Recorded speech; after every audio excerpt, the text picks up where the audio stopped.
بسم الله الرحمن الرحيم. اللهم صل وسلم وبارك على سيدنا محمد وعلى آله وصحبه أجمعين صلاة وتسليما إلى يوم الدين. حبيبي يا رسول الله، إن شاء الله النهاردة هنعمل أكلة في ناس كتير بتحبها وفي ناس كتير برضو مش بتحبها. كان نفسي كده أكل قراميط، رحت لقيت قرموط كده حلو محترم حوالي 1.5 كيلو. قلت أجيبه، اللي ياكل منه ياكل واللي ما ياكلش ياكل سمك. تمام، غسلته كده بالدقيق والملح والليمون والخل، ظبطته. وبعد كده قمت نقعاه بقى في ليمون وملح وسبته حوالي ساعة كده. وبعد كده جبت طاسة حطيت فيها حوالي 2 معلقة بس من الزيت وشوحته. بعد ما قطعته طبعا غسلته وقطعته ونضفته كده، يعني ايه، خليته ايه، حاجة نظيفة كده.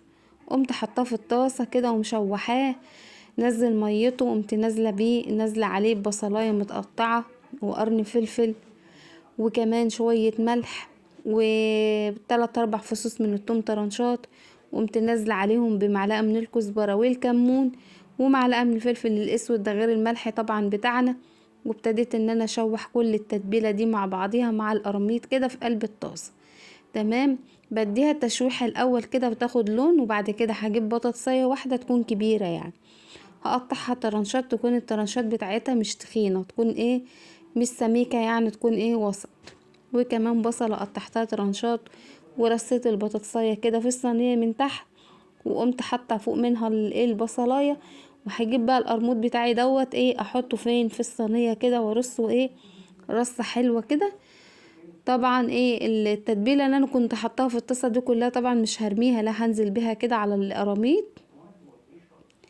علشان دي كلها توابل كده وفيها الملح بتاعها. تمام، بعد كده هعمل ايه، انا عندي يعني حوالي 1/4 كيلو طماطم او نص كيلو طماطم، ما تكونش طماطم كتيرة يعني.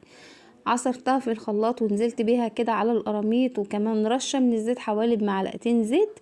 ودخلتها الفرن، وما شاء الله طالعه لونها جميل وريحتها تهوس كده، وطعم وريحة ولون حاجة يعني فخر من الاخر. وعملت كمان حلة رز ابيض، واللي ما كانش بيحب القراميط ومش عايز ياكلها اكل من القراميط، وكان طعمها جميل جدا وحلوة جدا. شايفين بتتفصص ازاي، اللحم بتاعها فصوص كده. المهم ان انت تجيبي القراميط دي من مكان موثوق منه، يعني يكون ايه، حد تكون انت بتاخدي منه على طول سمك، ويكون حد كويس.